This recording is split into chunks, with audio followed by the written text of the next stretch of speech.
जय श्री कृष्णा। ओम नमो भगवते वासुदेवाय नमः। आप सुन रहे हैं पौराणिक अमृतवाणी द्वारा प्रसारित महाभारत कथा। कथा को सुनने के लिए चैनल को लाइक शेयर एंड सब्सक्राइब करें। चलिए आगे की कथा प्रारंभ करते हैं। विंद अनुविंद का वध तथा कौरव सेना के बीच में श्री कृष्ण की अश्वचर्या। संजय ने कहा, राजन, अब सूर्य नारायण ढल चुके थे। कौरव पक्ष के योद्धाओं में से कोई तो युद्ध के मैदान में डटे हुए थे, कोई लौट आए थे, कोई पीठ दिखाकर भाग रहे थे। इस प्रकार धीरे धीरे वह दिन बीत रहा था, किंतु अर्जुन और श्री कृष्ण बराबर जयद्रथ की ओर ही बढ़ रहे थे। अर्जुन अपने बाणों से रथ के जाने योग्य रास्ता बना लेते थे और श्री कृष्ण उसी से बढ़ते चले जा रहे थे। राजन, अर्जुन का रथ जिस जिस ओर जाता था उसी उसी ओर आपकी सेना में दरार पड़ जाती थी। उनके बांस और लोहे के बाण अनेकों शत्रुओं का संहार करते हुए उनका रक्तपान कर रहे थे। वे रथ से एक कोस तक शत्रुओं का सफाया कर देते थे। अर्जुन का रथ बड़ी तेजी से चल रहा था। उस समय उसने सूर्य, इंद्र, रुद्र और कुबेर के रथों को भी मात कर दिया था। जिस समय वह रथ रथियों की सेना के बीच में पहुंचा, उसके घोड़े भूख प्यास से व्याकुल हो उठे और बड़ी कठिनता से रथ खींचने लगे। उन्हें पर्वत के समान सहस्त्रों मरे हुए हाथी, घोड़े, मनुष्य और रथों के ऊपर होकर अपना मार्ग निकालना पड़ता था। इसी समय अवंती देश के दोनों राजकुमार अपनी सेना सहित अर्जुन के सामने आ डटे। उन्होंने बड़े उल्लास में भरकर अर्जुन को 64, श्री कृष्ण को 70 और घोड़ों को 100 बाणों से घायल कर दिया। तब अर्जुन ने कुपित होकर 9 बाणों से उनके मर्म स्थानों को बीन दिया तथा 2 बाणों से उनके धनुष और ध्वजा को भी काट डाला। वे दूसरे धनुष लेकर अत्यंत क्रोधपूर्वक अर्जुन पर बाण बरसाने लगे। अर्जुन ने तुरंत ही फिर उनके धनुष काट डाले और बाण छोड़कर उनके घोड़े, सारथी, पार्श्व रक्षक और कई साथियों को मार डाला। फिर उन्होंने एक क्षुरप्र बाण से बड़े भाई विंद का सिर काट डाला और वह मरकर पृथ्वी पर जा पड़ा। विंद को मरा देखकर महाबली अनुविंद हाथ में गदा लेकर रथ से कूद पड़ा और अपने भाई की मृत्यु का स्मरण करते हुए उससे श्री कृष्ण के ललाट पर चोट की, किंतु श्री कृष्ण उससे तनिक भी विचलित न हुए। अर्जुन ने तुरंत ही 6 बाणों से उसके हाथ, पैर, सिर, गर्दन काट डाले और वह पर्वत शिखर के समान पृथ्वी पर गिर गया।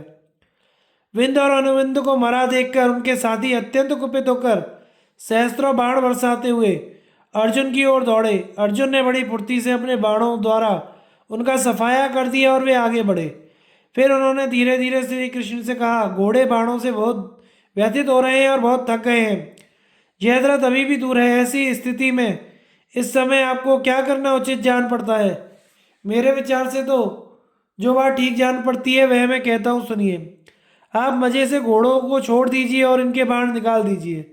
अर्जुन के इस प्रकार कहने पर श्री कृष्ण ने कहा, पार्थ, तुम जैसा कहते हो मेरा भी यही विचार है। अर्जुन ने कहा, केशव, मैं कौरवों की सारी सेना को रोके रहूंगा। इस बीच में आप यथावत सब काम कर लें।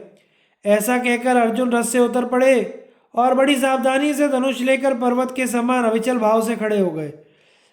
इस समय विजयाभिलाषी क्षत्रिय उन्हें देखकर अब अच्छा मौका है इस प्रकार चिल्लाते हुए उनकी ओर दौड़े। उन्होंने बड़ी भारी रथ सेना के द्वारा अकेले अर्जुन को घेर लिया और अपने धनुष चढ़ाकर तरह तरह के शस्त्र और बाणों से उन्हें ढक दिया।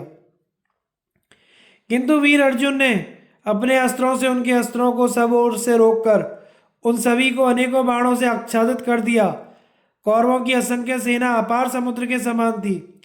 उसमें बाण रूप तरंगे और ध्वजा रूप भंवरें पड़ रही थी। हाथी रूप नाग तैर रहे थे। पदाती रूप मछलियां कल्लोल कर रही थीं तथा शंख और दुंदुभियों की ध्वनि उसकी गर्जना थी।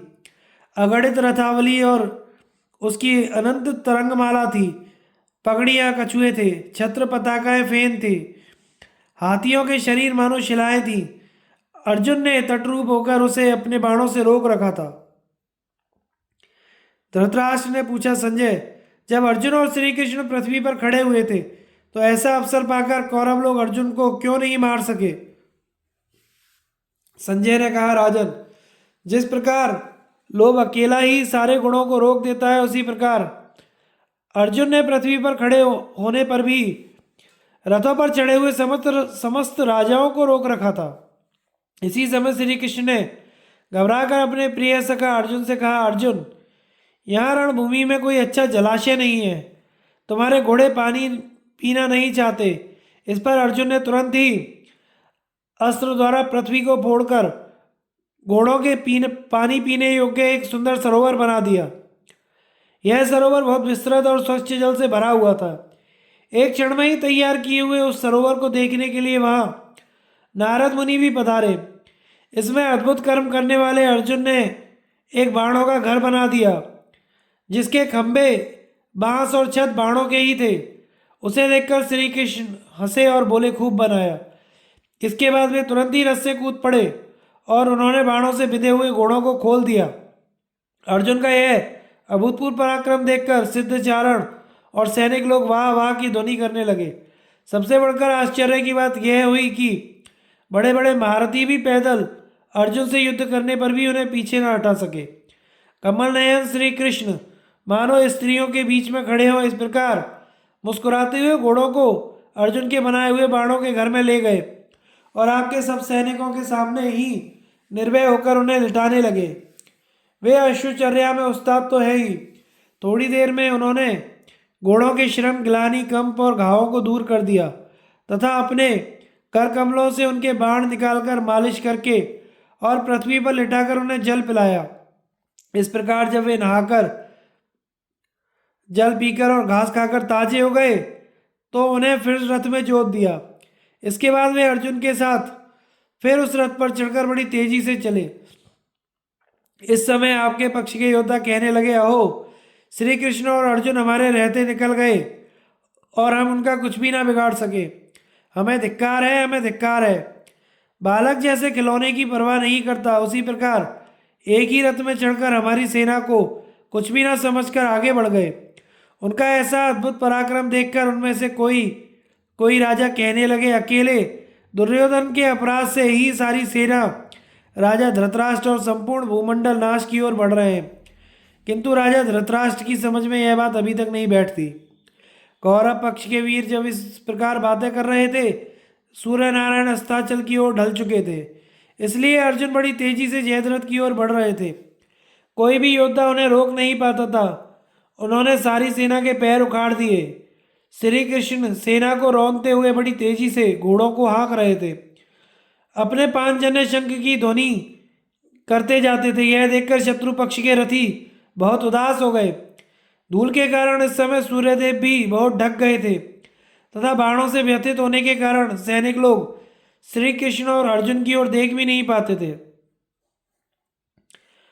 अर्जुन का दुर्योधन तथा अश्वत्थामा आदि 8 महारथियों से संग्राम। संजय ने कहा, राजन, अब श्री कृष्ण और अर्जुन निर्भय होकर आपस में जयद्रथ का वध करने की बात करने लगे। उन्हें सुनकर शत्रु बहुत भयभीत हो गए। वे दोनों आपस में कह रहे थे कि जयद्रथ को 6 महारथी कौरवों ने अपने बीच में कर लिया है, किंतु एक बार उस पर दृष्टि पड़ गई तो वह हमारे हाथ से छूट कर नहीं जा सकेगा। यदि देवताओं के सहित स्वयं इंद्र भी उसकी रक्षा करेंगे तो भी हम उसे मारकर ही छोड़ेंगे। उस समय उन दोनों के मुख की कांति देखकर आपके पक्ष के वीर यही समझने लगे कि अवश्य जयद्रथ का वध कर देंगे। इसी समय श्री कृष्ण और अर्जुन ने सिंधुराज को देखकर हर्ष से बड़ी गर्जना की। उन्हें बढ़ते देखकर आपका पुत्र दुर्योधन जयद्रथ की रक्षा के लिए उनके आगे होकर निकल गया। आचार्य द्रोण उसके कवच बांध चुके थे, अतः वह अकेला ही रथ पर चढ़कर संग्राम भूमि में आ कूदा। जिस समय आपका पुत्र अर्जुन को लांग कर आगे बढ़ा, आपकी सारी सेना में खुशी से बाजे बजने लगे। तब श्री कृष्ण ने कहा, अर्जुन देखो, आज दुर्योधन हमसे आगे बढ़ गया है। मुझे यह बड़ी अद्भुत बात जान पड़ती है। मालूम होता है इसके समान कोई दूसरा रथी नहीं है। अब समय अनुसार उसके साथ युद्ध करना मैं उचित ही समझता हूँ। आज यह तुम्हारा लक्ष्य बना है, इसे तुम अपनी सफलता ही समझो। नहीं तो यह राज्य का लोभी तुम्हारे साथ संग्राम करके मरने के लिए क्यों आता। आज सौभाग्य से ही यह तुम्हारे बाणों का विषय बना है। इसलिए तुम ऐसा करो जिससे यह शीघ्र ही अपने प्राण त्याग दे। पार्थ, तुम्हारा सामना तो देवता, असुर और मनुष्यों के सहित 3 नौ लोकों के देवता भी नहीं कर सकते, फिर इस अकेले दुर्योधन की तो बात ही क्या है। यह सुनकर अर्जुन ने कहा, ठीक है, यदि इस समय मुझे यह काम करना ही चाहिए तो आप और सब काम छोड़कर दुर्योधन की ओर ही चलिए। इस प्रकार आपस में बातें करते हुए श्री कृष्ण और अर्जुन ने प्रसन्न होकर राजा दुर्योधन के पास पहुंचने के लिए अपने सफेद घोड़े बढ़ाए। इस महासंकट के समय भी दुर्योधन डरा नहीं, उसने उन्हें अपने सामने आने पर रोक दिया। यह देखकर उसके पक्ष के सभी क्षत्रिय उसकी बड़ाई करने लगे। राजा को संग्राम भूमि में लड़ते देखकर आपकी सारी सेना में बड़ा कोलाहल होने लगा। इससे अर्जुन का क्रोध बहुत बढ़ गया। तब दुर्योधन ने हंसते हुए उन्हें युद्ध के लिए ललकारा। श्री कृष्ण और अर्जुन भी उल्लास में भरकर गरजने और अपने शंख बजाने लगे। उन्हें प्रसन्न देखकर सभी कौरव दुर्योधन के जीवन के विषय में निराश हो गए और अत्यंत भयभीत होकर कहने लगे, हाय महाराज मौत के पंजे में जा पड़े, हाय महाराज मौत के पंजे में जा पड़े। उनका कोलाहल सुनकर दुर्योधन ने कहा, डरो मत, मैं अभी कृष्ण और अर्जुन को मृत्यु के पास भेजे देता हूँ। ऐसा कहकर उसने 3 तीखे तीरों से अर्जुन पर वार किया और 4 बाणों से उनके चारों घोड़ों को बीन दिया। फिर 10 बाण श्री कृष्ण की छाती में मारे और एक भल्ल से उनके कोड़े को काटकर पृथ्वी पर गिरा दिया। इस पर अर्जुन ने बड़ी सावधानी से उस पर 14 बाण छोड़े, किंतु वे उसके कवच से टकराकर पृथ्वी पर ही गिर गए। उन्हें निष्फल हुआ देखकर उन्होंने 14 बाण फिर छोड़े, किंतु वे भी दुर्योधन के कवच से लगकर जमीन पर जा पड़े। यह देखकर श्री कृष्ण ने अर्जुन से कहा, आज तो मैं यह अनोखी बात देख रहा हूँ। देखो, तुम्हारे बाण शिला पर छोड़े हुए तीरों के समान कुछ भी काम नहीं कर रहे हैं पार्थ। तुम्हारे बाण तो वज्रपात के समान भयंकर और शत्रु के शरीर में घुस जाने वाले होते हैं। परंतु यह कैसी विडंबना है कि आज इनसे कुछ भी काम नहीं हो रहा है। अर्जुन ने कहा, श्री कृष्ण, मालूम होता है कि दुर्योधन को ऐसी शक्ति आचार्य द्रोण ने दी है। इसके कवच धारण करने की जो शैली है वह मेरे अस्त्रों के लिए भी अभेद्य है। इसके कवच में तीनों लोकों की शक्ति समाई हुई है। इसे एकमात्र आचार्य ही जानते हैं या उनकी कृपा से मुझे इसका ज्ञान है। इस कवच को बाणों द्वारा किसी प्रकार नहीं भेदा जा सकता। यही नहीं, अपने वज्र द्वारा स्वयं इंद्र भी इसे नहीं काट सकते। कृष्ण, यह सब रहस्य जानते तो आप भी हैं, फिर इस प्रकार का प्रश्न करके मुझे मोह में क्यों डालते हैं। तीनों लोकों में जो कुछ हो चुका है, जो होता है और जो होगा, वह सभी आपको विदित है। आपके समान इन सब बातों को जानने वाला कोई नहीं है। यह ठीक है, दुर्योधन आचार्य के पहनाए हुए कवच को धारण करके इस समय निर्भय खड़ा हुआ है, किंतु अब आप मेरे धनुष और भुजाओं के पराक्रम को भी देखें। मैं कवच से सुरक्षित होने पर भी आज इसे परास्त कर दूंगा। ऐसा कहकर अर्जुन ने कवच को तोड़ने वाले मानवास्त्र से अभिमंत्रित करके अनेकों बाण चढ़ाए, किंतु अश्वत्थामा ने सब प्रकार के अस्त्रों को काट देने वाले बाणों से उन्हें धनुष के ऊपर ही काट दिया। यह देखकर अर्जुन को बड़ा आश्चर्य हुआ। उन्होंने श्री कृष्ण से कहा, जनार्दन, इस अस्त्र का मैं दोबारा प्रयोग नहीं कर सकता, क्योंकि ऐसा करने पर यह अस्त्र मेरा और मेरी सेना का ही संहार कर डालेगा। इतने में ही दुर्योधन ने 9 बाणों से अर्जुन और श्री कृष्ण को घायल कर दिया तथा उन पर और भी अनेकों बाणों की वर्षा करने लगा।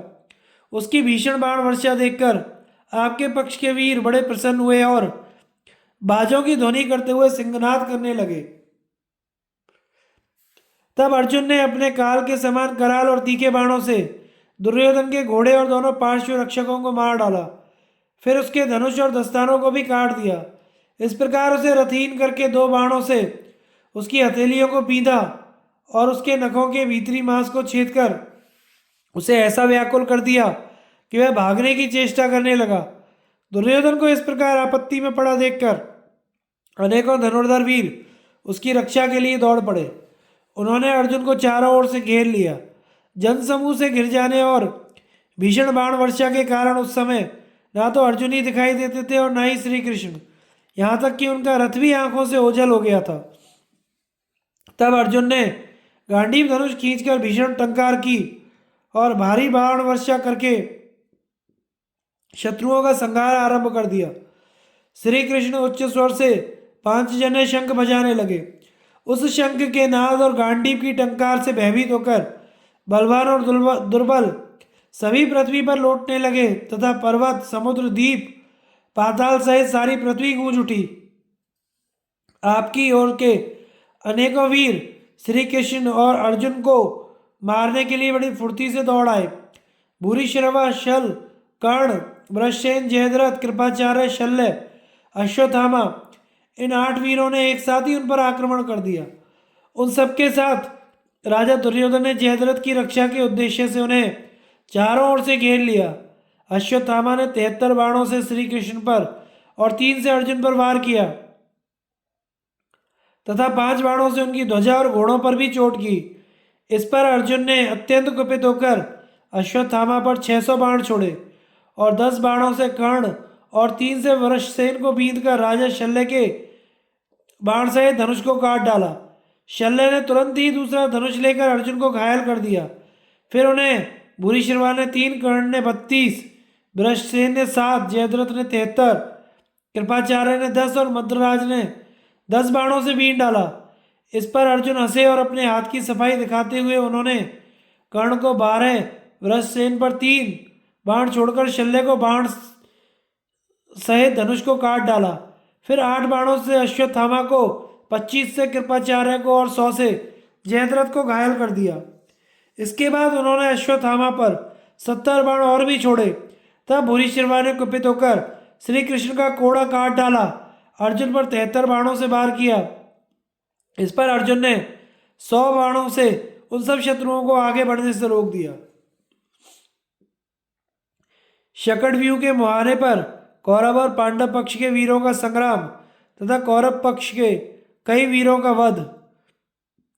राजा धृतराष्ट्र ने पूछा, संजय, जब अर्जुन जयद्रथ की ओर चला गया तो आचार्य द्रोण द्वारा रोके हुए पांचाल वीरों ने कौरवों के साथ किस प्रकार युद्ध किया? संजय ने कहा, राजन, उस दिन दोपहर के बाद कौरव और पांचालों में जो रोमांचकारी युद्ध हुआ उसके प्रधान लक्ष्य आचार्य द्रोण ही थे। सभी पांचाल और पांडव वीर द्रोण के रथ के पास पहुंचकर उनकी सेना को छिन्न भिन्न करने के लिए बड़े बड़े शस्त्र चलाने लगे। सबसे पहले केके महारथी विरक्षत्र पहने पहने बाण बरसाता हुआ आचार्य के सामने आया। उसका मुकाबला सैकड़ों बार बाण बरसाते हुए क्षेम धूर्ति ने किया। फिर चेदीराज धृष्टकेतु आचार्य पर टूट पड़ा, उसका सामना वीर धनवा ने किया। इसी प्रकार सहदेव को दुर्मुख ने, सात्यकी को व्याघ्रदत्त ने, द्रौपदी के पुत्रों को सोमदत्त के पुत्र ने और भीमसेन को राक्षस अलम्बुश ने रोका। इसी समय राजा युधिष्ठिर ने द्रोणाचार्य पर 90 बाण छोड़े। तब आचार्य ने सारथी और घोड़ों सहित उन पर 25 बाणों से वार किया, परंतु धर्मराज ने अपने हाथ की फुर्ती दिखाते हुए उन सब बाणों को अपनी बाण वर्षा से रोक दिया। इससे द्रोण का क्रोध बहुत बढ़ गया। उन्होंने महात्मा युधिष्ठिर का धनुष काट डाला और बड़ी फुर्ती से हजारों बाण बरसाकर उन्हें सब ओर से ढक दिया। इससे अत्यंत खिन्न होकर धर्मराज ने वह टूटा हुआ धनुष फेंक दिया तथा एक दूसरा प्रचंड धनुष लेकर आचार्य के छोड़े हुए सहस्त्रों बाणों को काट डाला। फिर उन्होंने द्रोण के ऊपर एक अत्यंत भयानक गदा छोड़ी और उल्लास में भरकर गर्जना करने लगे। गदा को अपनी ओर आते देख आचार्य ने ब्रह्मास्त्र प्रकट किया। वह गदा को भस्म करके राजा युधिष्ठिर की ओर चला। तब धर्मराज ने ब्रह्मास्त्र से ही उसे शांत कर दिया तथा 5 बाणों से आचार्य को बींधकर उनका धनुष काट डाला। तब द्रोण ने वह टूटा हुआ धनुष फेंककर धर्मराज युधिष्ठिर पर गदा फेंकी। उसे अपनी ओर आते देख धर्मराज ने एक गदा उठाकर चलाई। वे गदाएं आपस में टकरा उठी, उनसे चिंगारियां निकलने लगीं और वे पृथ्वी पर जा पड़ी। अब द्रोणाचार्य का क्रोध बहुत ही बढ़ गया। उन्होंने 4 पहने बाणों से युधिष्ठिर के घोड़े मार डाले, एक भलत से उनका धनुष काट दिया, एक से ध्वजा काट डाली, 3 बाणों से स्वयं उन्हें भी बहुत पीड़ित कर दिया। घोड़ों के मारे जाने से महाराज युधिष्ठिर बड़ी फुर्ती से रथ से कूद पड़े और सहदेव के रथ पर चढ़कर घोड़ों को तेजी से बढ़ाकर युद्ध के मैदान से बाहर चले गए। दूसरी ओर महापराक्रमी केकेराज वृक्षत्र को आते देख क्षेम धूर्त ने बाणों की बाणों द्वारा उसकी छाती पर चोट की। तब रक्षत्र ने बड़ी फुर्ती से क्षेमधूर्ति के 90 बाण मारे। इस पर क्षेमधूर्ति ने एक पहने बल से केके राज का धनुष काट डाला और स्वयं उसे भी एक बाण से घायल कर दिया। केके राज ने एक दूसरा धनुष लेकर हंसते हंसते महारथी क्षेमधूर्ति के घोड़े, सारथी और रथ को नष्ट कर डाला और एक पहने भल्ल से उसके कुंडल मंडित मस्तक को धड़ से अलग कर दिया। इसके बाद वह पांडवों के हित के लिए अकस्मात आपकी सेना पर टूट पड़ा। चेदीराज धृष्टकेतु को वीर धनवा ने रोका था। वे दोनों वीर आपस में भिड़कर सहस्त्रों बाणों से एक दूसरे को घायल कर रहे थे। तब वीर धनवा ने कुपित होकर एक भल्ल से धृष्टकेतु के धनुष के 2 टुकड़े कर दिए। चेदीराज ने उसे फेंककर एक लोहे की शक्ति उठाई, उसे दोनों हाथों से वीर धनवा पर फेंका। उसकी भयंकर चोट से वीर धनवा की छाती फट गई और वह रस से पृथ्वी पर गिर गया। दूसरी ओर दुर्मुख ने सहदेव पर 60 बाण छोड़े और बड़ी भारी गर्जना की। इस पर सहदेव ने हंसते हंसते उसको अनेकों तीखे बाणों से बीन डाला। दुर्मुख ने उसे उसके 9 बाण मारे। तब सहदेव ने एक भल्ल से दुर्मुख की ध्वजा काट डाली, 4 पहने बाणों से चारों घोड़े मार दिए और एक अत्यंत तीखे तीर से उसका धनुष काट डाला। इसके बाद उसने उसके सारथी का सिर भी उड़ा दिया और 5 बाणों से स्वयं उसको घायल कर दिया। तब दुर्मुख अपने अश्विन रथ को छोड़कर निर्मित्र के रथ पर चढ़ गया। इस पर सहदेव ने कुपित होकर एक भल्ल से निर्मित्र पर प्रहार किया। इससे त्रिगर्त राज का पुत्र निर्मित रथ की बैठक से नीचे गिर गया। राजपुत्र निर्मित को मरा देखकर त्रिगर्त देश की सेना में बड़ा हाहाकार होने लगा। इसी समय दूसरी आश्चर्य की बात यह हुई कि नकुल ने एक क्षण में ही आपके पुत्र विकर्ण को परास्त कर दिया। सेना के दूसरे भाग में व्याघ्रदत्त अपने तीखे बाणों से सात्यकी को आच्छादित कर रहा था। सात्यकी ने अपने हाथ की सफाई से उन सबको रोक दिया तथा अपने बाणों द्वारा ध्वजा, सारथी और घोड़ों सहित व्याघ्रदत्त को भी धराशायी कर दिया। उस मगध राजकुमार का वध होने पर मगध देश के अनेकों वीर सहस्त्रों बाण, तोमर, बिंदीपाल, प्रास, मुदगर, मूसल आदि शस्त्रों का वार करते हुए सात्यकी के साथ युद्ध करने लगे, किंतु सात्यकी ने हंसते हंसते अनायास ही उन सबको परास्त कर दिया। महाबाहु सात्यकी की मार से भयभीत होकर भागी हुई आपकी सेना में किसी का भी साहस उसके सामने ठहरने का नहीं हुआ।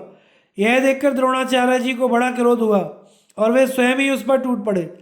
इधर शल ने द्रौपदी के पुत्रों में से प्रत्येक को पहले 5-5 और फिर 7-7 बाणों से बीन दिया। इससे उन्हें बड़ी ही पीड़ा हुई। वे चक्कर में पड़ गए और अपने कर्तव्य के विषय में कुछ निश्चय नहीं कर सके। इतने में ही नकुल के पुत्र शतानीक ने 2 बाणों से शल को बींधकर बड़ी भारी गर्जना की। इसी प्रकार अन्य द्रौपदी कुमारों ने भी 3-3 बाणों से उसे घायल किया। तब शल ने उनमें से प्रत्येक को 5 बाण मारे और एक एक बाण से प्रत्येक की छाती पर चोट की। इस पर अर्जुन के पुत्र ने 4 बाणों से उसके घोड़े मार डाले। भीमसेन के पुत्र ने उसका धनुष काटकर जोर से गर्जना की। युधिष्ठिर कुमार ने उसकी ध्वजा काटकर गिरा दी। नकुल के पुत्र ने सारथी को रथ से नीचे गिरा दिया तथा सहदेव कुमार ने एक पहने बाण से उसके सिर को धड़ से अलग कर दिया। उसका सिर कटते देखकर आपके सैनिक भयभीत होकर इधर उधर भागने लगे। एक और महाबली भीमसेन तथा अलम्बुश का युद्ध हो रहा था। भीमसेन ने 9 बाणों से उस राक्षस को घायल कर डाला। तब वह भयानक राक्षस भीषण गर्जना करते हुए भीमसेन की ओर दौड़ा। उसने उन्हें 5 बाणों से बींधकर उनकी सेना के 300 रथियों का संहार कर दिया। फिर 400 वीरों को और भी मारकर एक बाण से भीमसेन को घायल कर दिया। उस बाण से महाबली भीम के गहरी चोट लगी और वे अचेत होकर रथ के भीतर ही गिर गए। कुछ देर बाद उन्हें चेत हुआ तो वे अपना भयंकर धनुष चढ़ाकर चारों ओर से अलम्बुश को बाणों से बीधने लगे। इस समय उसे याद आया कि भीमसेन ने ही उसके भाई बक को मारा था। अतः उसने भयानक रूप धारण करके उनसे कहा, दुष्ट भीम, तूने जिस समय मेरे महाबली भाई बक को मारा था उस समय मैं वहां उपस्थित नहीं था। आज तू उसका फल चख ले। ऐसा कहकर वह अंतर ध्यान हो गया तथा भीमसेन के ऊपर बड़ी भारी बाण वर्षा करने लगा। भीमसेन ने भी सारे आकाश को बाणों से व्याप्त कर दिया। उनसे पीड़ित होकर वह राक्षस अपने रथ पर आ बैठा, फिर पृथ्वी पर उतरा और छोटा सा रूप धारण करके आकाश में उड़ गया। वह क्षण क्षण में ऊंचे नीचे अणु बृहद तथा स्थूल सूक्ष्म विभिन्न प्रकार के रूप धारण कर लेता था तथा मेघ के समान गरजने लगता था। उसने आकाश में चढ़कर शक्ति, कणप, प्रास, शूल, पट्टिश, तोमर, शतग्नि, परेख, भिंदीपाल, परशु, शिला, खड़ग, गुड़, रिष्टि, वज्र आदि अनेकों अस्त्र शस्त्रों की वर्षा की। उससे भीमसेन के अनेकों सैनिक नष्ट हो गए। इस पर भीमसेन ने कुपित होकर विश्वकर्मास्त्र छोड़ा। उससे सब और अनेकों बाण प्रकट हो गए। उनसे पीड़ित होकर आपके सैनिकों में बड़ी भगदड़ मच गई। उस अस्त्र ने राक्षस की सारी माया को नष्ट करके उसे बड़ी भारी पीड़ा पहुंचाई। इस प्रकार भीमसेन द्वारा बहुत पीड़ित होने पर वह उन्हें छोड़कर द्रोणाचार्य जी की सेना में चला आया। उस महाबली राक्षस को जीतकर पांडव लोग सिंहनाद करके सब दिशाओं को गुंजाने लगे। अब हिडिंबा के पुत्र घटोत्कच ने अलम्बुश के सामने आकर उसे तीखे बाणों से बीधना आरंभ कर दिया। इससे अलम्बुश का क्रोध बहुत बढ़ गया। उसने घटोत्कच पर भारी चोट की। इस प्रकार उन दोनों राक्षसों का बड़ा भीषण संग्राम छिड़ गया। घटोत्कच ने अलम्बुश की छाती में 20 बाण मारकर बार बार सिंह के समान गर्जना की तथा अलम्बुश ने रणकर्कश घटोत्कच को घायल करके अपने भारी सिंहनाद से आकाश को गुंजा दिया। दोनों ही सैकड़ों प्रकार की मायाएं रचकर एक दूसरे को मोह में डाल रहे थे। माया युद्ध में कुशल होने के कारण अब उन्होंने उसी का आश्रय लिया। उस युद्ध में घटोत्कच ने जो जो माया दिखाई उसी को अलम्बुश ने नष्ट कर दिया। इससे भीमसेन आदि कई महारथियों का क्रोध बहुत बढ़ गया। अलम्बुश ने अपना वज्र के समान प्रचंड धनुष चढ़ाकर भीमसेन पर 25, घटोत्कच पर 5, युधिष्ठिर पर 3, सहदेव पर 7, नकुल पर 73 और द्रौपदी के पुत्रों पर 5-5 बाण छोड़े तथा बड़ा सिंहनाद किया। इस पर उसे भीमसेन ने 9, सहदेव ने 5, युधिष्ठिर ने 100, नकुल ने 64 और द्रौपदी के पुत्रों ने 5-5 बाणों से बींध दिया तथा घटोत्कच ने उस पर 50 बाण छोड़कर फिर 70 बाणों का वार करते हुए एक बड़ी गर्जना की। उस भीषण सिंहनाद से पर्वत, वन, वृक्ष और जलाशयों सहित सारी पृथ्वी डगमगाने लगी। तब अलम्बुश ने उनमें से प्रत्येक वीर पर 5-5 बाणों की चोट की। इस पर घटोत्कच और पांडवों ने अत्यंत उत्तेजित होकर उस पर चारों ओर से तीखे तीखे तीरों की वर्षा की। विजयी पांडवों की मार से अधमरा हो जाने के कारण वह एकदम किंकर्तव्य विमूढ़ हो गया। उसकी ऐसी स्थिति देखकर युद्ध दुर्मद घटोत्कच ने उसका वध करने का विचार किया। वह अपने रथ से अलम्बुश के रथ पर कूद गया और उसे दबोच लिया। फिर उसे हाथों से ऊपर उठाकर बार बार घुमाया और पृथ्वी पर पटक दिया। यह देखकर उसकी सारी सेना भयभीत हो गई। वीर घटोत्कच के प्रहार से अलम्बुश के सब अंग फट गए, उसकी हड्डियां चूर चूर हो गई। इस प्रकार महाबली अलम्बुश को मरा देखकर पांडव लोग हर्ष से सिंहनाद करने लगे और आपकी सेना में हाहाकार होने लगा। सात्यकी और द्रोण का युद्ध तथा राजा युधिष्ठिर का सात्यकी को अर्जुन के पास भेजना। धृतराष्ट्र ने पूछा, संजय, अब तुम मुझे यह वृत्तांत ठीक ठीक बताओ कि संग्राम भूमि में द्रोणाचार्य जी को सात्यकी ने कैसे रोका था। संजय ने कहा, राजन, जब आचार्य ने देखा कि महापराक्रमी सात्यकी हमारी सेना को कुचल रहा है तो वे स्वयं ही उसके सामने आकर डट गए। उन्हें सहसा अपने सामने आया देखकर सात्यकी ने उन पर 25 बाण छोड़े। तब आचार्य ने बड़ी फुर्ती से 5 तीखे बाणों से उसे बींध दिया। वे उसके कवच को फोड़कर पृथ्वी पर जा पड़े। इससे सात्यकी ने कुपित होकर द्रोण को 50 बाणों से घायल कर दिया तथा आचार्य ने भी अनेकों बाणों से उसे बींध डाला। इस समय आचार्य की चोटों से वह ऐसा व्याकुल हो गया कि उसे अपना कर्तव्य भी नहीं सूझता था। उसका चेहरा उतर गया। यह देखकर आपके पुत्र और सैनिक प्रसन्न होकर बार बार सिंहनाद करने लगे। उनका भीषण नाद सुनकर और सात्यकी को संकट में देखकर राजा युधिष्ठिर ने धृष्टद्युम्न से कहा, द्रुपद पुत्र, तुम भीमसेन आदि वीरों को साथ लेकर सात्यकी के रथ की ओर जाओ। तुम्हारे पीछे मैं भी सब सैनिकों को लेकर आता हूं। इस समय सात्यकी की उपेक्षा मत करो, वह काल के गाल में पहुंच चुका है। ऐसा कहकर राजा युधिष्ठिर सात्यकी की रक्षा के लिए सारी सेना लेकर द्रोणाचार्य पर चढ़ाए, किंतु आचार्य अपनी बाण वर्षा से उन सभी भारतीयों को पीड़ित करने लगे। उस समय पांडव और संजय वीरों को अपना कोई भी रक्षक नहीं दिखाई देता था। द्रोणाचार्य पांचाल और पांडवों की सेना के प्रधान प्रधान वीरों का संहार कर रहे थे।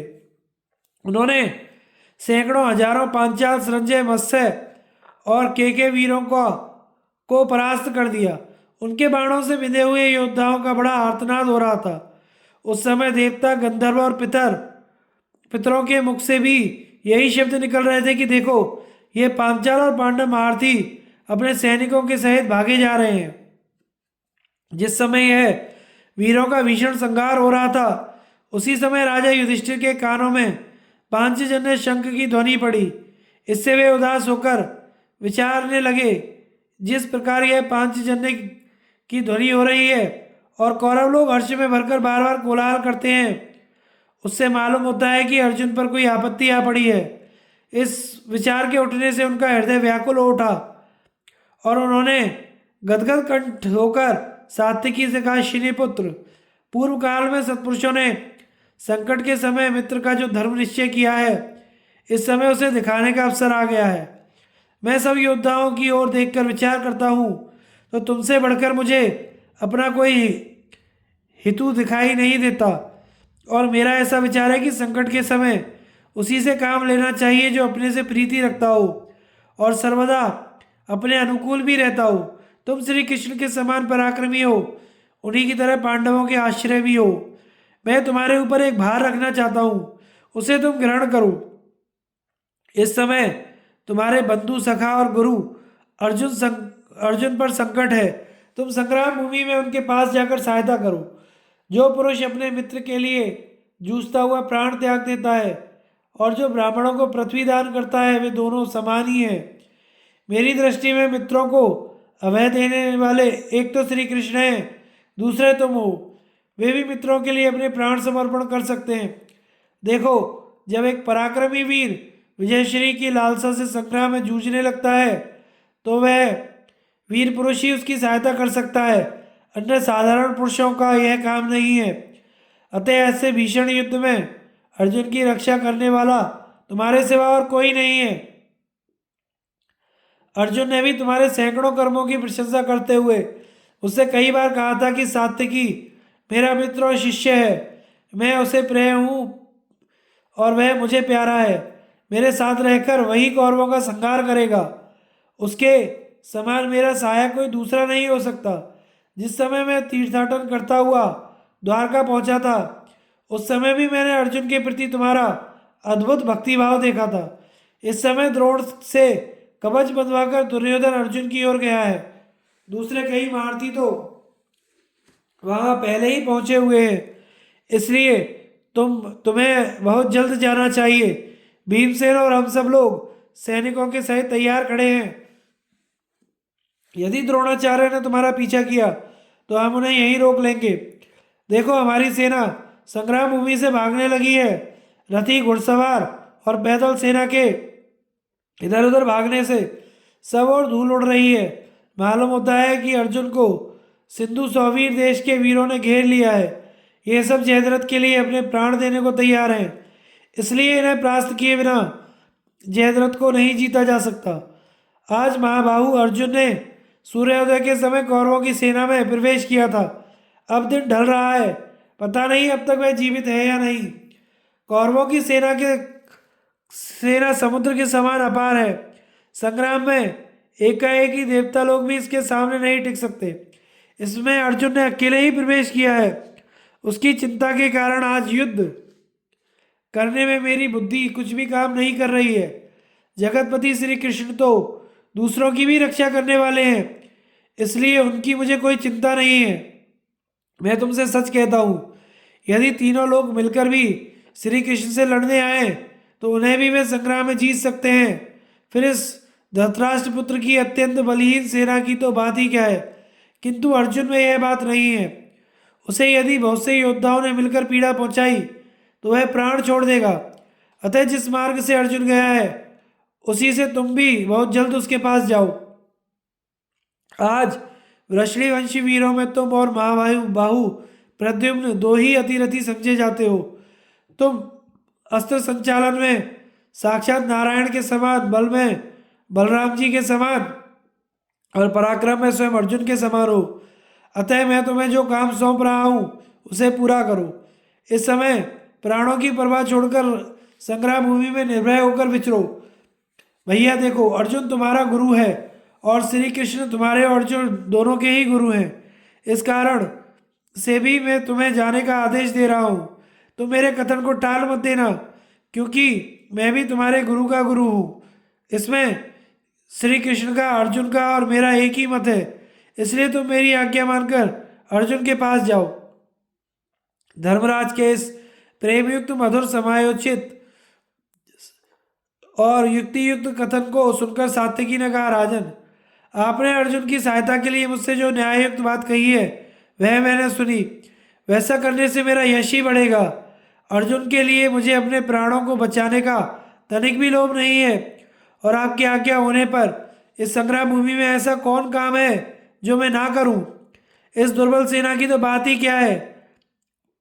आपके कहने पर तो मैं देवता, असुर और मनुष्यों के सहित तीनों लोकों से संग्राम कर सकता हूँ। मैं आपसे सच कहता हूँ, आज इस दुर्योधन की सेना से मैं सभी ओर से युद्ध करूंगा और इसे परास्त कर दूंगा। मैं कुशल पूर्वक अर्जुन के पास पहुंच जाऊंगा और जयद्रथ का वध होने पर फिर आपके पास लौट आऊंगा। किंतु मतिमान अर्जुन और श्री कृष्ण ने मुझसे जो बात कह रखी है वह भी मैं आपकी सेवा में अवश्य निवेदन कर देना चाहता हूँ। अर्जुन ने सारी सेना के बीच में श्री कृष्ण के सामने ही मुझसे बहुत जोर देकर कहा था कि जब तक मैं जयद्रथ को मार कर आऊं तब तक तुम बड़ी सावधानी से महाराज की रक्षा करना। मैं तुम पर या महारथी प्रद्युम्न पर ही महाराज की रक्षा का भार सौंपकर निश्चिंतता से जयद्रथ के पास जा सकता हूँ। तुम द्रोण को जानते ही हो, कौरव पक्ष के सभी वीरों में श्रेष्ठ हैं। उन्होंने धर्मराज को पकड़ने की प्रतिज्ञा कर रखी है, अतः वे इसी ताक में हैं और उन्हें पकड़ने की उनमें शक्ति भी है। परंतु याद रखना, यदि किसी प्रकार सत्यवादी युधिष्ठिर उनके हाथ में पड़ गए तो हम सबको अवश्य ही पुनः वन में जाना पड़ेगा। इसलिए आज तुम विजय, कीर्ति और मेरी प्रसन्नता के लिए संग्राम भूमि में महाराज की रक्षा करते रहना। राजन, इस प्रकार सव्यसाची पार्थ ने द्रोणाचार्य से सर्वदा सशंक रहने के कारण आज आपकी रक्षा का भार मुझे सौंपा था। मुझे भी संग्राम भूमि में उनका सामना करने वाला प्रद्युम्न के सिवा और कोई दिखाई नहीं देता। यदि आज यहाँ कृष्ण कुमार प्रद्युम्न जी होते तो मैं उन्हें आपकी रक्षा का भार सौंप देता और वे अर्जुन के समान ही आपकी रक्षा कर लेते। किंतु अब यदि मैं चला जाऊंगा तो आपकी रक्षा कौन करेगा। और अर्जुन की ओर से तो आप कोई चिंता ना करें, वे कोई भी भार अपने ऊपर लेकर फिर उससे कभी नहीं घबराते। आपने जिन सौवीर, सिंधु देशीय, उत्तरीय और दाक्षिणात्य योद्धाओं की बात कही है तथा जिन कर्ण आदि रथियों का नाम लिया है वे सब तो रणांगण में कुपित हुए अर्जुन के 16वें अंश के बराबर भी नहीं है। यदि पृथ्वी भर के देवता, असुर, मनुष्य, राक्षस, किन्नर और नाग आदि चराचर जीव पार्थ से युद्ध करने को तैयार हो जाएं तो वे सभी उसके सामने नहीं ठहर सकते। इन सब बातों पर विचार करके आपको अर्जुन के विषय में कोई आशंका नहीं करनी चाहिए। जहाँ महापराक्रमी वीरवर श्री कृष्ण और अर्जुन हैं वहाँ काम में किसी प्रकार की अड़चन नहीं पड़ सकती। आप अपने भाई की दैवी शक्ति, शस्त्र कुशलता, योग, सहनशीलता, कृतज्ञता और दया पर ध्यान दीजिए। जब मैं उनके पास चला जाऊंगा उस समय द्रोणाचार्य जिन विचित्र अस्त्रों का प्रयोग करेंगे उनके विषय में भी विचार कर लीजिए। राजन, आप अपनी प्रतिज्ञा की रक्षा के लिए आचार्य आपको पकड़ने को बहुत उत्सुक हैं, अतः आप अपने बचाव का उपाय कर लीजिए। यह सोच लीजिए कि मेरे जाने पर आपकी रक्षा कौन करेगा। यदि इस बात का मुझे पूरा भरोसा हो जाए तो मैं अर्जुन के पास जा सकता हूँ। युधिष्ठिर बोले, सात्यकी, तुम जैसा कहते हो ठीक ही है, किंतु जब मैं अपनी रक्षा के लिए तुम्हें रखने और अर्जुन की सहायता के लिए भेजने के विषय में विचार करता हूँ तो मुझे तुम्हारा जाना ही अधिक अच्छा मालूम होता है। अतः अब तुम अर्जुन के पास पहुंचने का प्रयत्न करो। मेरी रक्षा तो भीमसेन कर लेंगे। इनके सिवा भाइयों सहित धृष्टद्युम्न, अनेकों महाबली राजा लोग, द्रौपदी के पुत्र, 5 के राजकुमार, राक्षस घटोत्कच, विराट, द्रुपद, महारथी, शिखंडी, महाबली, धृष्टकेतु, कुंती भोज, नकुल, सहदेव, पांचाल और संजयवीर भी सावधानी से मेरी रक्षा करेंगे। इनके कारण अपनी सेना के सहित द्रोण और कृतवर्मा मेरे पास पहुंचने या मुझे कैद कैद करने में समर्थ नहीं होंगे। किनारा जैसे समुद्र को रोके रहता है, वैसे ही दृष्टिद्युम्न आचार्य को रोक देगा। इसलिए कवच, बाण, खड़ग, धनुष और आभूषण धारण किए द्रोण का नाश करने के लिए ही जन्म लिया है। इसलिए तुम इसके ऊपर पूरा भरोसा रखकर चले जाओ, किसी प्रकार की चिंता मत करो। सात्यकी ने कहा, यदि आपके विचार से आपकी रक्षा का प्रबंध हो गया है तो मैं अर्जुन के पास अवश्य जाऊंगा और आपकी आज्ञा का पालन करूंगा। मैं सच कहता हूँ, तीनों लोकों में कोई ऐसा व्यक्ति नहीं है जो मुझे अर्जुन से अधिक प्रिय हो। मेरे लिए जितना उनका वचन मान्य है उससे भी अधिक आपकी आज्ञा शिरोधार्य है। श्री कृष्ण और अर्जुन ये दोनों आपके हित में तत्पर रहते हैं और मुझे आप उनके प्रिय साधन में तत्पर समझिए। मैं अभी इस दुर्भेद्य सेना को चीरकर पुरुष सिंह पार्थ के पास जाऊंगा, जिस स्थान पर उनसे भयभीत होकर जयद्रथ अपनी सेना के सहित अश्वत्थामा, कृप, कर्ण की रक्षा में खड़ा है तथा पार्थ उसके वध करने के लिए गए हुए हैं, उसे मैं यहाँ से 3 योजन दूर समझता हूँ। तो भी मुझे पूरा भरोसा है कि मैं जयद्रथ का वध होने से पहले ही उनके पास पहुंच जाऊंगा। जब आप आज्ञा दे रहे हैं तो मुझ सरीखा कौन पुरुष है जो युद्ध ना करेगा। राजन, जिस स्थान पर मुझे जाना है उसका मुझे अच्छी तरह पता है। मैं हल, शक्ति, गदा, प्रास, ढाल, तलवार, सृष्टि, तोमर, बाण तथा अन्य अस्त्र शस्त्र से भरे हुए सैन्य समुद्र को झकोड़ डालूंगा।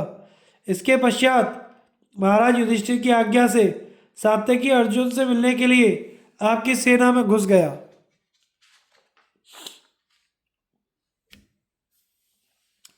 सात्यकी का कौरव सेना में प्रवेश। संजय ने कहा, राजन, जब सात्यकी युद्ध करने के लिए आपकी सेना में घुसा तो आपकी सेना के सहित महाराज युधिष्ठिर ने सात्यकी का पीछा करते हुए द्रोणाचार्य जी को रोकने के लिए उनके रथ पर आक्रमण किया। उस समय रणोन्मत्त धृष्टद्युम्न और राजा वसुधान ने पांडवों की सेना को पुकार कर कहा, अरे आओ आओ, जल्दी दौड़ो, शत्रुओं पर चोट करो, जिससे कि सात्यकी सहजी में आगे बढ़ जाएं। अनेकों महारथी इन्हें परास्त करने का प्रयत्न कर रहे हैं। ऐसा कहते हुए अनेकों महारथी बड़े वेग से हमारे ऊपर टूट पड़े तथा उन्हें पीछे हटाने के विचार से हमने भी उन पर आक्रमण किया। इसी समय सात्यकी के रथ की ओर बड़ा कोलाहल होने लगा। उस महारथी के बाणों की बौछारों से आपके पुत्र की सेना के सैकड़ों टुकड़े हो गए, वह तितर बितर हो गई। उसके छिन्न भिन्न होते ही सात्यकी ने सेना के मुहाने पर खड़े हुए 7 वीरों को मार डाला। इसके बाद और भी अनेकों राजाओं को अपने अग्नि सदृश बाणों से यमराज के घर भेज दिया। एक बाण से सैकड़ों वीरों और सैकड़ों बाणों से एक एक वीर को बींध देता था। जिस प्रकार पशुपति पशुओं का संहार करते हैं, उसी प्रकार वह हाथी सवार हाथियों को, घुड़सवार घोड़ों को तथा सारथी और घोड़ों के सहित रथों को चौपट कर रहा था। इस प्रकार फुर्तीले सात्यकी ने बाणों की झड़ी लगा दी। उस समय आपके सैनिकों में किसी को भी उसके सामने जाने का साहस नहीं होता था। उसकी बाण वर्षा से घायल होकर वे ऐसे डर गए कि उसे देखते ही मैदान छोड़कर भागने लगे। सात्यकी के तेज से वे ऐसे चक्कर में पड़ गए कि उस अकेले को ही अनेकों रूपों में देखने लगे। वे जिधर जाते थे उधर ही उन्हें सात्यकी दिखाई देता था। इस प्रकार आपके बहुत से सैनिकों को मारकर और सेना को अत्यंत छिन्न भिन्न करके वह उसमें घुस गया। फिर जिस मार्ग से अर्जुन गए थे उसी से उसने भी जाने का विचार किया, किंतु इतने में ही द्रोण ने उसे आगे बढ़ने से रोका और 5 मर्मभेदी बाणों से घायल कर दिया। इस पर सात्यकी ने भी आचार्य पर 7 तीखे बाणों से चोट की। तब द्रोण ने सारथी और घोड़ों के सहित सात्यकी पर 6 बाण छोड़े। आचार्य का यह पराक्रम सात्यकी सह न सका। उसने भीषण संघात करते हुए उन्हें क्रमशः 10, 6 और 8 बाणों से घायल कर दिया। इसके बाद 10 बाण और छोड़े तथा एक से उनके सारथी को, 4 से चारों घोड़ों को और एक से उनकी ध्वजा को बीन दिया। इस पर द्रोण ने बड़ी फुर्ती से टिड्डी दल के समान बाणों की वर्षा करके उसके सारथी, रथ, ध्वजा, घोड़ों को सहित एकदम ढक दिया। तब आचार्य ने कहा, अरे तेरा गुरु तो कायरों की तरह मेरे सामने से युद्ध करना छोड़कर भाग गया था। मैं तो युद्ध में लगा हुआ था। इतने में ही वह मेरी प्रदक्षिणा करने लगा। अब तू यदि मेरे साथ युद्ध करता रहा तो जीता बचकर नहीं जा सकता। सात्यकी ने कहा, ब्राह्मण आपका कल्याण हो। मैं तो धर्मराज की आज्ञा से अर्जुन के पास ही जा रहा हूँ, इसलिए यहाँ मेरा समय नष्ट नहीं होना चाहिए। शिष्य लोग तो सर्वदा अपने गुरुओं के मार्ग का ही अनुसरण करते आए हैं, अतः जिस प्रकार मेरे गुरुजी गए हैं उसी प्रकार मैं भी अभी जाता हूँ। राजन ऐसा कहकर सात्यकी द्रोणाचार्य जी को छोड़कर तुरंत वहां से चल दिया। उसे बढ़ते देख आचार्य को बड़ा क्रोध हुआ और वे अनेकों बाण छोड़ते हुए उसके पीछे दौड़े, किंतु सात्यकी पीछे न लौटा। वह अपने पहने बाणों से कर्ण की विशाल वाहिनी को बीत कर कौरवों की अपार सेना में घुस गया। जब सेना इधर उधर भागने लगी और सात्यकी उसके भीतर घुस गया तो कृतवर्मा ने उसे घेरा। उसे सामने आया देखकर सात्यकी ने 4 बाणों से उसके चारों घोड़ों को घायल कर दिया, फिर 16 बाणों से उसकी छाती पर वार किया। इस पर कृतवर्मा ने कुपित होकर सात्यकी की छाती में वत्सदंत नाम का एक बाण मारा। वह उसके कवच और शरीर को छेद कर खून से लथपथ होकर पृथ्वी में घुस गया। फिर उसने अनेकों बाणों से सात्यकी के धनुष और बाण भी काट दिए। सात्यकी ने तुरंत ही दूसरा धनुष चढ़ाया और उसने सहस्त्रों बाण छोड़कर कृतवर्मा और उसके रथ को बिल्कुल ढक दिया। फिर एक भल्ल से उसके सारथी का सिर उड़ा दिया। सारथी ना रहने से घोड़े भाग उठे। इससे कृतवर्मा भी घबराहट में पड़ गया, किंतु थोड़ी ही देर में सावधान होकर उसने स्वयं घोड़ों की बागडोर संभाल ली और निर्भयतापूर्वक शत्रुओं को संतप्त करने लगा। इतने में ही सात्यकी कृतवर्मा की सेना से निकलकर काम्बोज सेना की ओर बढ़ गया और वहां भी अनेकों वीरों ने उसे आगे बढ़ने से रोका। कौरव सेना का पराभव के विषय में राजा धृतराष्ट्र और संजय का संवाद तथा कृतवर्मा के पराक्रम का वर्णन। राजा धृतराष्ट्र ने कहा, संजय हमारी सेना अनेक प्रकार के गुणों से संपन्न और सुव्यवस्थित है। उसकी व्यूह रचना भी विधिवत की जाती है। हम सर्वदा उसका अच्छी तरह सत्कार करते रहते हैं तथा उसका भी हमारे प्रति बड़ा अच्छा भाव है। उसमें कोई अधिक बूढ़ा या बालक, अधिक दुबला या मोटा अथवा बौना पुरुष भी नहीं है। सभी सबल और स्वस्थ शरीर वाले हैं। हमने किसी को भी फुसलाकर, उपकार करके अथवा संबंध के कारण भर्ती नहीं किया। इनमें से ऐसा भी कोई नहीं है जो बिना बुलाए अथवा बेगार में पढ़कर लाया गया हो। हमने अनेकों महारथी योद्धाओं को चुन चुनकर ही भर्ती किया है तथा उनमें से किन्हीं को यथा योग्य वेतन देकर तथा किन्हीं को प्रिय भाषण करके संतुष्ट किया है।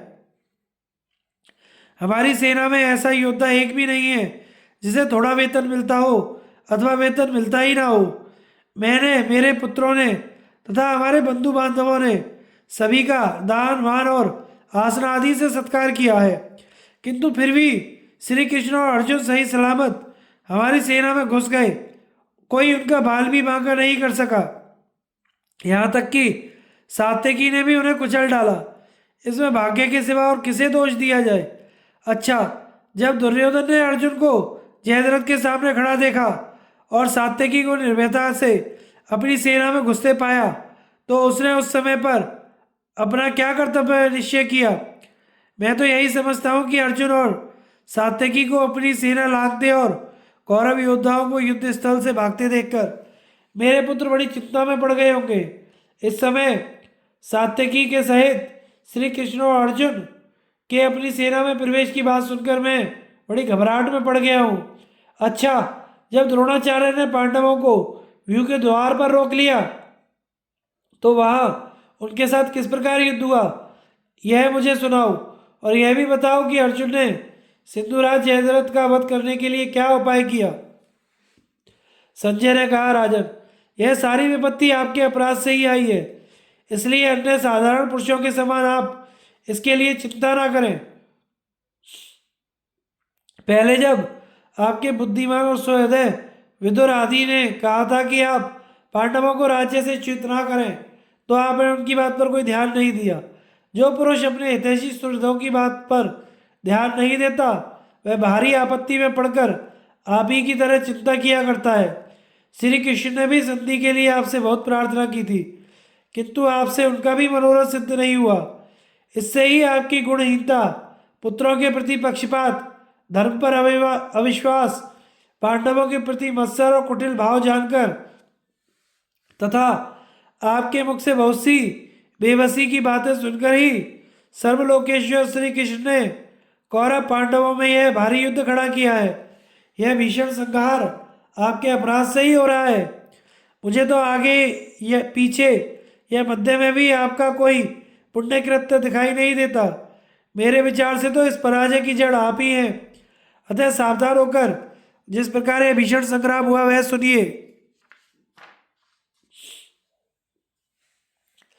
जब सत्य पराक्रमी सात्यकी आपकी सेना में घुस गया तो भीमसेन आदि पांडव वीर भी आपके सैनिकों पर टूट पड़े।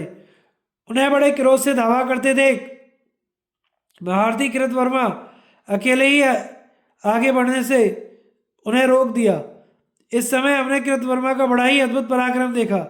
सारे पांडव मिलकर भी युद्ध में उसे नीचा न दिखा सके। तब महाबाहु भीम ने 3, सहदेव ने 20, धर्मराज ने 5, नकुल ने 100, धृष्टद्युम्न ने 3, द्रौपदी के पुत्रों ने 7-7 बाणों से उसे घायल किया तथा विराट, द्रुपद, शिखंडी ने 5-5 बाण मारकर फिर 20 बाणों से उस पर और भी वार किया।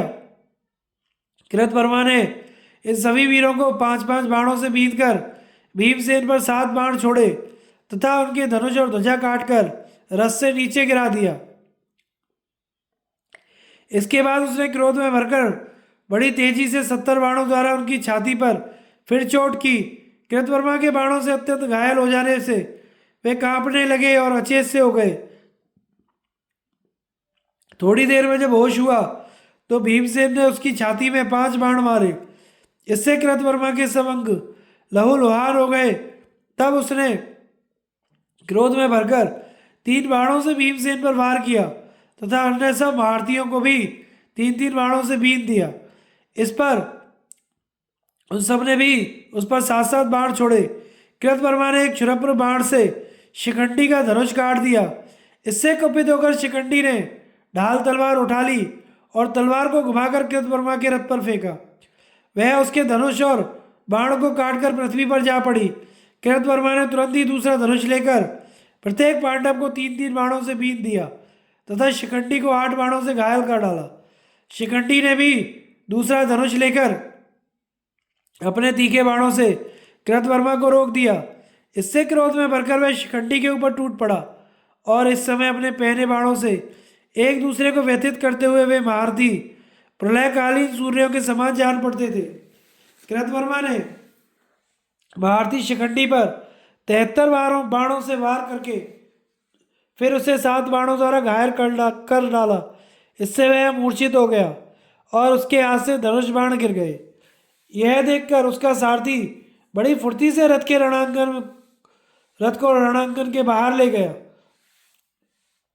शिखंडी को रथ के पिछले भाग में अचेत पड़ा देखकर अन्य पांडव वीरों ने कृतवर्मा को अपने रथों से घेर लिया। किंतु इस समय कृतवर्मा ने बड़ा ही अद्भुत पराक्रम दिखाया। उसने अकेले ही उन सब वीरों को उनकी सेना के सहित परास्त कर दिया। पांडवों को जीतकर उसने पांचाल, संजय और केके वीरों के भी दांत खट्टे कर दिए। अंत में कृतवर्मा की बाण वर्षा से व्यथित होकर वे सभी महारथी युद्ध का मैदान छोड़कर भाग गए। सात्यकी का कृतवर्मा के साथ युद्ध, जलसंध का वध तथा द्रोण और दुर्योधन आदि धृतराष्ट्र पुत्रों से घोर संग्राम। संजय ने कहा, राजन, अब आपने जो बात पूछी थी वह सुनिए। जब कृतवर्मा ने पांडवों की सेना को भगा दिया तो सात्यकी बड़ी फुर्ती से उसके सामने आया।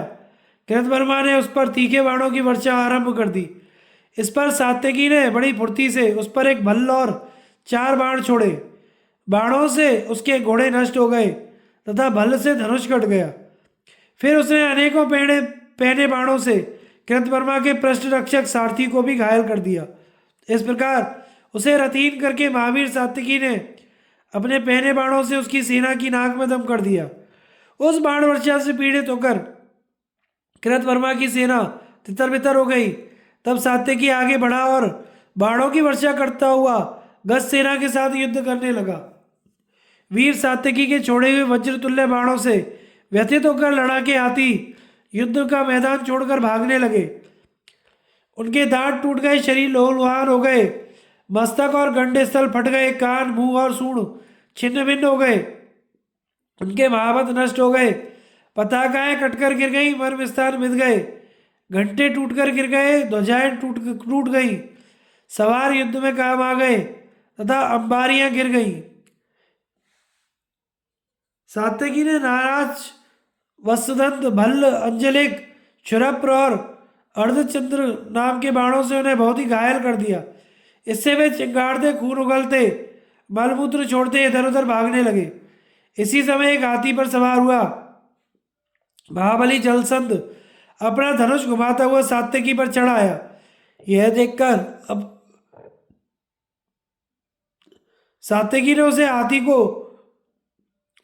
अकस्मात आक्रमण करते देखकर अपने बाणों से रोक दिया। इस पर जलसंध ने बाणों द्वारा सात्यकी की छाती पर वार किया। सात्यकी बाण छोड़ना ही चाहता था कि जलसंध ने एक नाराज से उसका धनुष काट डाला तथा 5 बाणों से उसे भी घायल कर दिया। परंतु महाबाहु सात्यकी बहुत से बाणों से घायल हो जाने पर भी टस से मस ना हुआ। उसने तुरंत ही दूसरा धनुष लिया और 60 बाणों से जलसंध के विशाल बक्षिस स्थल पर वार किया। अब जलसंध ने ढाल तलवार उठाई और तलवार को घुमाकर सात्यकी के ऊपर फेंका। वह उसके धनुष को काटकर पृथ्वी पर जा पड़ी। तब सात्यकी ने दूसरा धनुष उठाया और उसकी टंकार करके एक पहने बाण से जलसंध को बीन दिया। फिर 2 क्षुरप्र बाणों से उसने जलसंध की भुजाएं काट डाली और तीसरे क्षुरप्र से उसका मस्तक उड़ा दिया। जलसंध को मरा देखकर आपकी सेना में बड़ा हाहाकार मच गया। आपके योद्धा पीठ दिखाकर जहां तहां भागने का प्रयत्न करने लगे। इतने में ही शस्त्रधारियों में श्रेष्ठ आचार्य द्रोण अपने घोड़ों को दौड़ाकर सात्यकी के सामने आ गए। यह देखकर प्रधान कौरव भी आचार्य के साथ ही उस पर टूट पड़े। अब सात्यकी पर द्रोण ने 77, दुर्मर्शन ने 12, दुस्सह ने 10, विकर्ण ने 30, दुर्मुख ने 10, दुशासन ने 8 और चित्रसेन ने 2 बाण छोड़े। राजा दुर्योधन तथा अन्य भारतीयों ने भी भीषण बाण वर्षा करके उसे पीड़ित करना आरंभ कर दिया।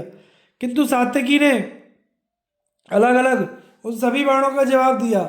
उसने द्रोण के 3, दुस्सह के 9, विकर्ण के 25, चित्रसेन के 7, दुर्मर्शन के 12, विवंशिति के 8, सत्यव्रत के 9 और विजय के 10 बाण मारे। फिर वह दुर्योधन पर टूट पड़ा और उस पर बाणों की बड़ी गहरी चोट करने लगा। दोनों में तुमुल युद्ध छिड़ गया और दोनों ही अपने अपने धनुष संभालकर बाणों की वर्षा करते हुए एक दूसरे को अदृश्य कर दिया। दुर्योधन के बाणों ने सात्यकी को बहुत ही घायल कर दिया तथा सात्यकी ने भी अपने बाणों से आपके पुत्र को बीन डाला। आपके दूसरे पुत्रों ने भी आवेश में भरकर सात्यकी पर बाणों की झड़ी लगा दी, किंतु उसने प्रत्येक पर 5-5 बाण छोड़कर फिर 7-7 बाणों से वार किया। फिर बड़ी फुर्ती से 8 बाणों द्वारा दुर्योधन पर चोट की। इसके पश्चात उसने उसके धनुष और ध्वजा को भी काट कर गिरा दिया। फिर 4 तीखे बाणों से चारों घोड़ों को मारकर एक बाण से सारथी का भी काम तमाम कर दिया। अब दुर्योधन के पैर उखड़ गए। वह भागकर चित्रसेन के रथ पर चढ़ गया। इस प्रकार अपने राजा को सात्यकी द्वारा पीड़ित होते देख सब और हाहाकार होने लगा। उस कोलाहल को सुनकर बड़ी फुर्ती से महारथी कृतवर्मा सात्यकी के सामने आया। उसने 26 बाणों से सात्यकी को, 5 से उसके सारथी को और 4 से चारों घोड़ों को घायल कर डाला। इस पर सात्यकी ने बड़ी तेजी से उस पर 80 बाण छोड़े। उनकी चोट से अत्यंत घायल होकर कृतवर्मा कांप उठा।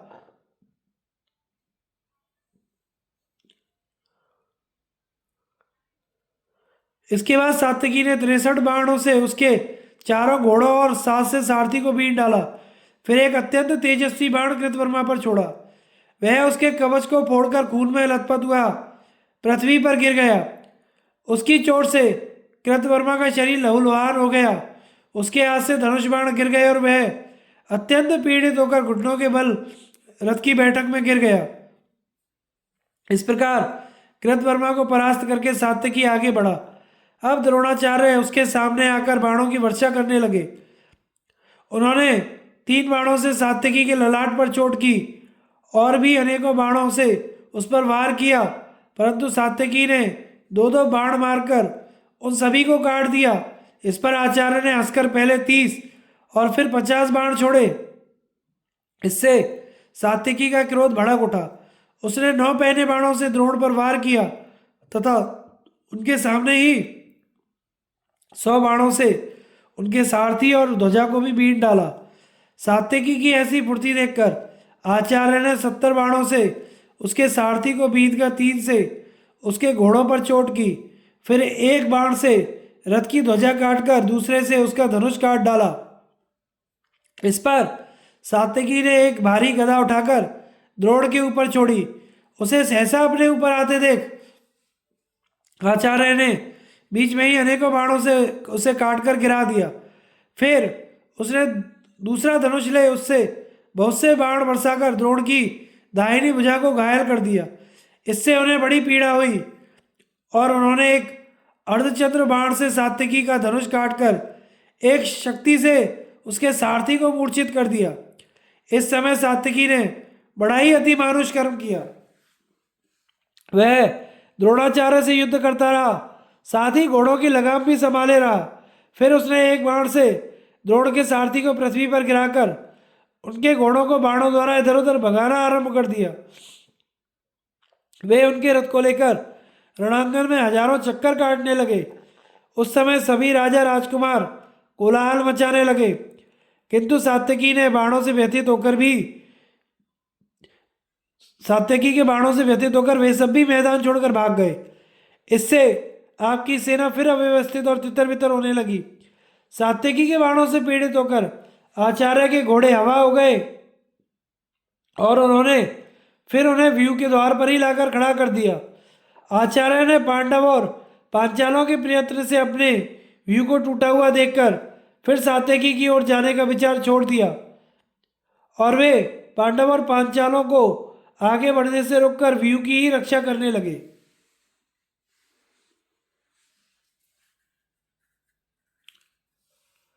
धन्यवाद दोस्तों। आगे की कथा का प्रसारण हम अगले भाग में करेंगे। हमारे चैनल को लाइक शेयर एंड सब्सक्राइब करें। धन्यवाद।